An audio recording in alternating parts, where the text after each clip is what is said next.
Hello everyone, this is Virginia and our new friend Sagwa, and welcome back to my channel. So today's video is going to be some Q&A about GKS. These are based on a lot of frequently asked questions that I get either on YouTube comments or through like DMs on Instagram. So I hope that through this video it will help you guys know more about GKS.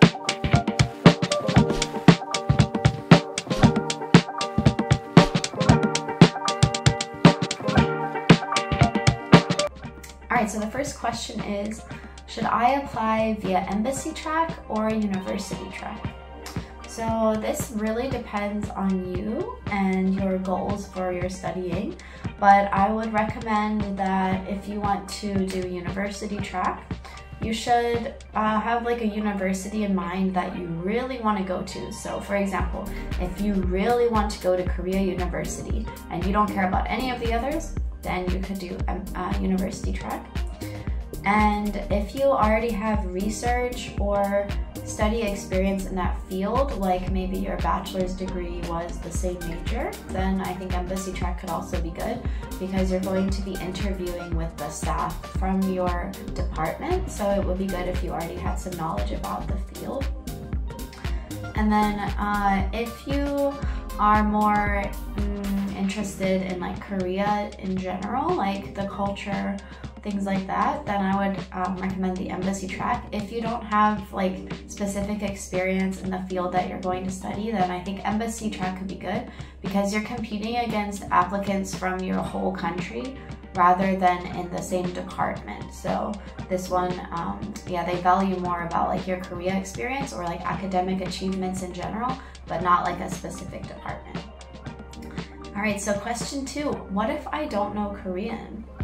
Well, that is okay because if you are accepted to GKS and you don't know Korean yet, you get 1 year to go to Korean language school.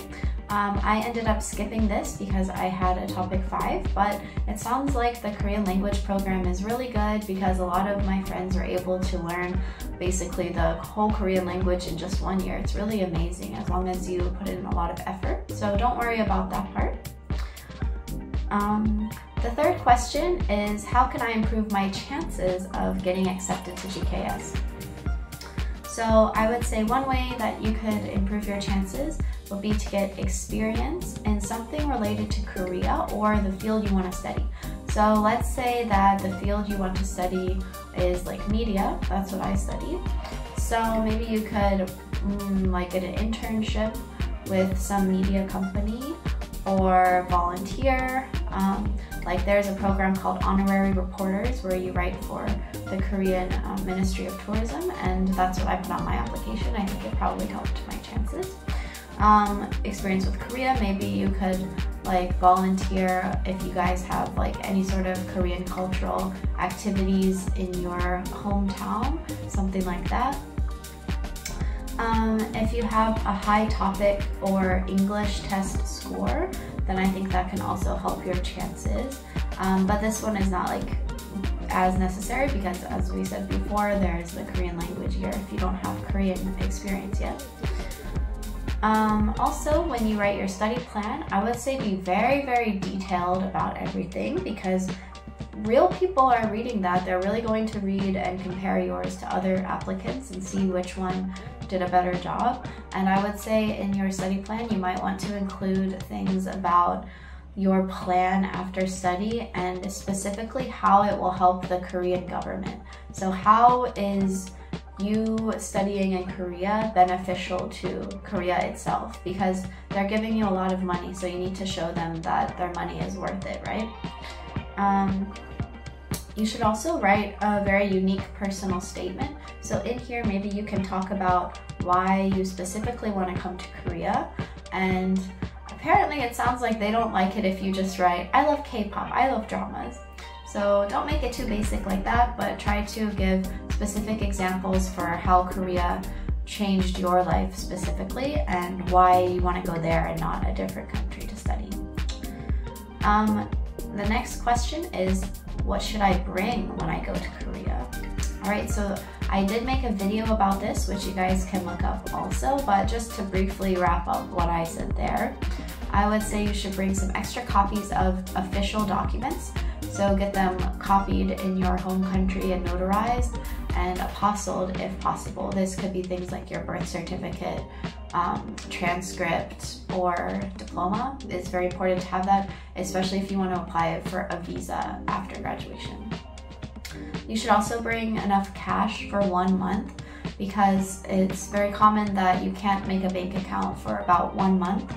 So I would say you want to make sure you have finances to be able to survive for 1 month. So just depending on how much you spend a month, you can also probably use a credit card or check card from your country, but just in case you might want to bring cash because that's safer. And also you should bring your favorite toiletries from your home country. So if you really like a specific deodorant, toothpaste, or like any sort of cosmetic products, you should bring that with you. And also if you have any favorite foods that you like that might be difficult to find in Korea, like very specific things. And if there's anything like you need for cooking as well, like spices or something, you could also bring that. Okay, the next question is the stipend enough? All right, so this really depends on you as well and your spending habits. So I would say that you need to factor in either your dorm or rent. So this depends on what you choose, and I think each university kind of has a different price for that, so it can kind of depend. So look into that. You'll also need to pay for utilities if you're in an apartment, so like water and electricity and heating, things like that. And think about paying for your internet bill, phone plan, and health insurance bill. You'll have all of those every month. And then of course, like food, how much are you going to spend on food? So I would suggest that you have access to savings from your home country. That's very important. I don't know what that was. Yeah, make sure you have access to the savings from your own country, because you can transfer that to your Korean bank account if you are running low on money. Next, is it hard to study in Korea? Well, it is hard to study everywhere, according to what I know. And so, yes, it is going to be hard to study in Korea, as it would be in any country, especially with the added language barrier. So this depends on your program, but if it's conducted in Korean, that can be difficult, depending on your level. If it's conducted in English, depending on your English level, this could also be challenging. And there already is like so much homework that you guys need to do, especially reading and essays. So that was pretty hard for me to adjust. And there's kind of a lot of requirements for a lot of departments for graduating, like attending a conference or submitting your like thesis proposal, completing a certain amount of coursework. So completing all the requirements can also be pretty stressful. And then if you don't have many friends in Korea, it can also feel kind of lonely at times. So that could also be a difficult part of studying in Korea. All right, so the last question is just, do you have any tips about studying in Korea? So I would say my first tip is don't focus too much on your grades.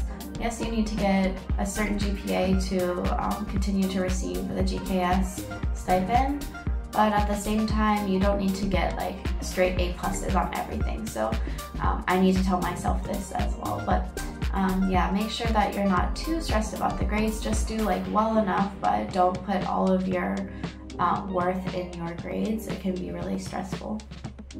And then while you're in Korea, make sure you take advantage of this opportunity and try to explore lots of different places around Korea, not just the town or city where you're staying, but try to explore the whole country too. And during the semester breaks, if you have the opportunity, it would be nice to also try to explore some of the other countries near Korea, like Japan, Taiwan, things like that.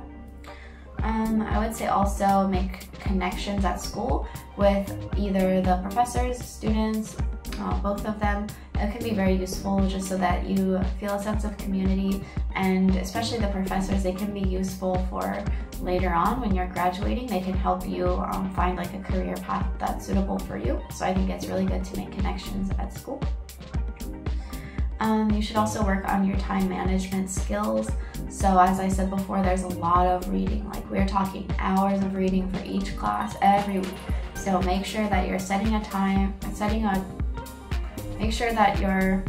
aside proper amount of time to study and complete all of your readings and assignments. I would say also schedule times to talk to your family and friends from home, because if you're feeling kind of lonely or homesick, it can be nice to be able to talk to your family or friends that you're familiar with. But because of the time zone differences, it can be hard, so it might be nice for you to schedule specific times that you want to catch up with your friends or family. And lastly, don't be afraid to go out of your comfort zone. So it might be hard to adjust at first, but try to go beyond the things that are comfortable to you so that you can just get more life experiences and really enjoy this opportunity that you have.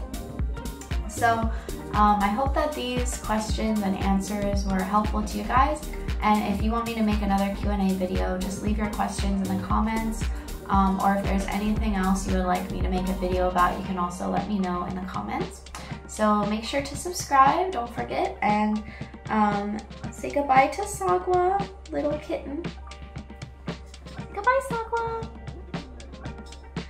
All right, see you guys next time. Bye-bye.